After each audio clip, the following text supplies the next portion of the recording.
উট পাখি। আমাদের তালিকার প্রথমে আছে উট পাখি। সাহারা মরুভূমির এই পাখিটি পৃথিবীর সবচেয়ে বড় পাখি হিসাবে পরিচিত। উট পাখি লম্বায় প্রায় 2.5 মিটার এবং ওজনে 77 থেকে 150 কেজি পর্যন্ত হয়। তাদের এক একটি ডিম প্রায় 2 থেকে 3 কেজি ওজনের হতে পারে। যদিও এরা উড়তে পারে না, তবে তাদের শক্তিশালী পা তাদেরকে প্রায় 77 কিলোমিটার ঘন্টা গতিতে দৌড়ানোর ক্ষমতা দেয়। এখানকার তীব্র তাপমাত্রা আর পানির সংকটের কারণে এরা সাধারণত সকালে এবং সন্ধ্যায় গাছের পাতা খেতে পছন্দ করে, কারণ তখন পাতায় একটু বেশি আর্দ্রতা থাকে। তাদের শরীরের মজবুত গঠন ও শক্তিশালী পা তাদেরকে যে কোনো শিকারীর আক্রমণ থেকে রক্ষা করতে পারে। আর আশ্চর্যের বিষয় হলো এরা ঘুরে দাঁড়িয়ে তাদের চারপাশের 360 ডিগ্রি পর্যন্ত দেখতে পারে, যার ফলে শিকারীদের আক্রমণ থেকে সহজেই বেঁচে যেতে পারে। উট পাখি।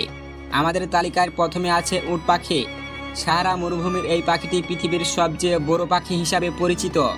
উট পাখি লম্বায় প্রায় 2.5 মিটার এবং